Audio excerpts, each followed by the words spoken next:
Hi, my name is Daniel, and this here is Rebecca, and this is the Playopolis channel. Today we're going to be looking at what game, Bex? Campy Creatures! Whee! Yeah! Blob!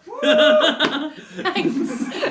Campy Creatures is set in sort of a 1950s B-movie universe. Monster movies. Yeah, and you're setting out to try to capture various mortals.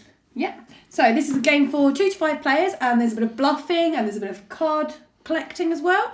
And you play as a mad scientist who needs to collect these mortals for his experiments. However... You don't want to send yourself, because you're very feeble. You're a mad scientist, and you don't get many strong mad scientists. Mm-hmm. But what you do get is you get creatures such as the Blob. The Blob, or even better, I like a bit of Kaiju. I can never say it very, right. very high powered. It is. So we're going to have a quick how to play on this game. It'll only take a couple of minutes because it's not complex. And then we're going to jump into a review of our thoughts here at Playopolis.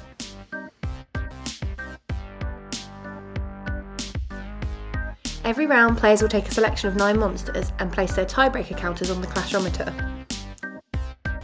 You'll then draw 4 cards from the Mortals deck. These are the mortals you're trying to capture. They can be straight up points, points for the person who holds the most of each card, or even negative points. You'll then place one of your monster cards face down and flip them up all at once. Monsters with 1 red dot on their card have their abilities activated instantly in order of the highest strength. You'll then each take turns taking a mortal card. The highest strength monsters go first. Monsters with 2 red dots get to activate their ability as they take a mortal. In the event of a tie, the player with their tiebreaker token higher on the clashometer wins the tie and moves their token to the bottom, and then gets to pick first. Once everyone has taken a mortal if they can and used their abilities, all mortal cards and used monsters are kept face up on the table and a new turn begins. The round ends when all the mortal deck has been used. Everyone gains points based on their mortal cards and a new round begins. The winner is the person with the most points at the end of 3 rounds. So Becca, thank you. By the power of editing there, you have graced us all with your knowledge. You're so welcome. How long did it take you to learn the game? It took us about 15 minutes from start to finish to learn the game, I think, and I'm being generous there. When we later introduced it to Sarah, a couple of games after we'd had, she picked it up in a matter of minutes. It's very easy to learn. The rules come with a glossary of all the cards as well. Which I love. Yeah. I really have a passion just like for games that say, this card, and then make no reference of it in the rules. What I really like about it is I like the fact that it's the type of game you can just open up and start playing. There's no sort of... You don't have to spend 20 minutes reviewing the rules. You don't need to then, every time someone new joins the game, spend an extra 10 minutes doing it. So someone could join that game, be playing within 3 minutes, and Definitely. that is really good. What I really liked about Campy Creatures, though, is the sense that it's a social deduction game that actually you can sit there and deduce what other people are going to do. There's a lot of social deduction games where it feels like you have to be a card counter to understand where things are actually going. But every single card you play in this is presented on that table. I can glance over to see what you've played, and from that go, okay, so she's still got these cards left, and she will really want this card here. So, is she going to use her Kaiju, for example? And that I really, really like. What are you giving to me? Is Sarah this colour?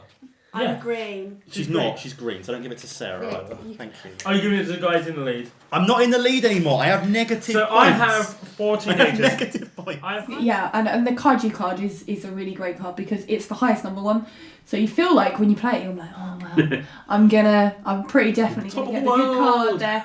But then there's the mummy card, which people can play, and if the Kaiju is in play, then they get to pick first. So you can be like, I'm going to get that really good card, and then the mummy comes out and just takes everything. Particularly, we had a few games where more than one person was being the mummy. So I think once I was the Kaiju, and I actually got the rubbish card at the end, even though I'd used my highest played card. On the box, it does say that it's a social deduction and bluffing game, which I find really odd, because in our games, there was never a point where we really felt like you had to bluff or lie to someone. No. So if you're the type of gamer out there who doesn't want to lie, ignore the bluffing bit, because you absolutely don't need to do it. And I think that's quite nice in a way. If you want to do it, I can see it adding some value, but for the majority of people, certainly for us, we didn't have that. Yeah. I love the art on this game. Yeah?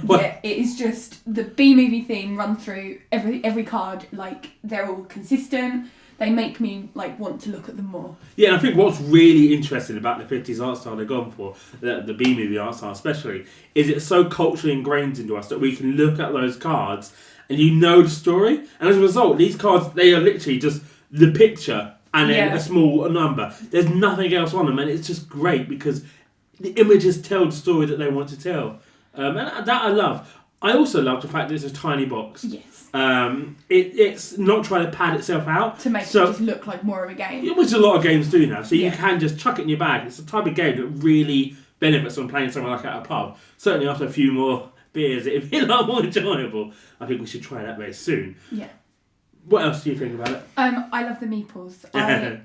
The tiny meeples. Yeah, but I like the fact that you've got different character meeples. You know, a lot of games they cheap out a little bit and they just have the standard little man. This is my meeple impression. Oh. But there's like monsters and things. Okay. So I really enjoy the fact that there's different types of meeples in it. Absolutely. However, anything this great is going to have a couple of small flaws. In this game, it has a couple. Nothing too major, but enough to make me go, One of the first ones, and one of the most important to me, personally, is quality. Now, the cards that you use, you're not having to apply any token markers to, you're not having to shuffle them that regularly, and yet they've already started fraying for us, and we've played it less than 10 times. So that's not a good sign. It's certainly not the type of game you'd want to sleeve. No. But that's a bit of a downer. It's a little bit disappointing. One of the things that I'm not keen on in this game is the score tracker. It's just too small. If you've got a 5-player game, you've got 5 meeples on that score tracker, and you're just not going to be able to keep them all on there and keep track of the scores. Yeah, it does help when someone is way ahead on the scores and not near other people. But, you know, you might have just knocked it off and pushed yourself way up the score tracker. Maybe. Now, friends, Oh. I have a slightly bigger problem with this game. And that is that it's only got the characters that it has, and those are the characters you will use every single game. So there is a Demigorgon, which is a card that you can swap out for one other card, and that's it. If you compare that to party games like Masquerade or Citadels, where you have a ton of different cards that you can use that can make the game harder or easier, more fun for different types of people, you don't have that here. You just have this one set of cards. And if you're playing with the same group for a long time, if you're always going to be picking this up with the same group of people, it's going to get old a lot faster than other party games of the same price. Are you done? Do you want to go? Are you done? I thought we were doing a video. Yeah. But she's really warm. You're really heavy. Oh. Go on, sort of. Well, that was rude. So now we've got rid of the vampire sucking away our screen time. So rude. What do you think of can't pick up the game. Campy Creatures. I love it.